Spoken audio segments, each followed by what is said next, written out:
Magandang araw mga kapatid. Ito muli, samahan niyo ako muli dito sa aking normal na buhay. Ito po ang aking hanap buhay, ang paggugupit. Dito lamang po iyan sa harapan ng aking bahay. Ulitin ko po, dati po ako namamasukan sa parte po ng Olongo po at parte po ng dito sa Bataan. Ito po ang aking normal na buhay, pagkayari ng sigalot na holidays na New Year na pagkawala ng aking yumaong ama. Nagpahinga lamang po ako sa pag-upload ng mga videos upang magpahinga dahil nga mamaya pa alam ng aking ama.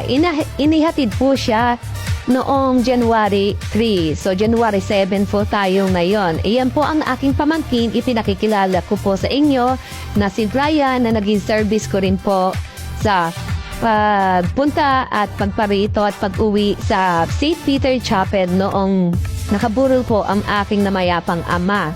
Ulitin ko po na nagpapasalamat po ako taos-puso sa mga nag-comment, nag-share, nakidalamhati at nakisimpatya sa pagkawala ng aking yumaong ama.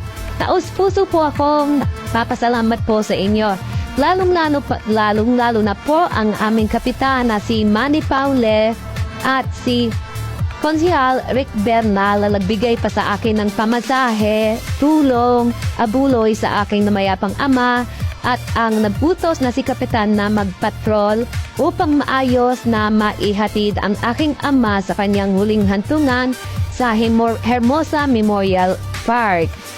Ulitin ko po, sana po panoorin ninyo ang aking mga munting vlogs. Ito po ang aking haircut for today. Low faded haircut. Siya po ang aking pamangkin na si Brian. Mabait naman po yan, batang iyan. Ang aking pamangkin na talagang tumulong din sa namayapa ko pong ama at nagdala po ng kanyang mga kaibigan upang makisimpatya sa aking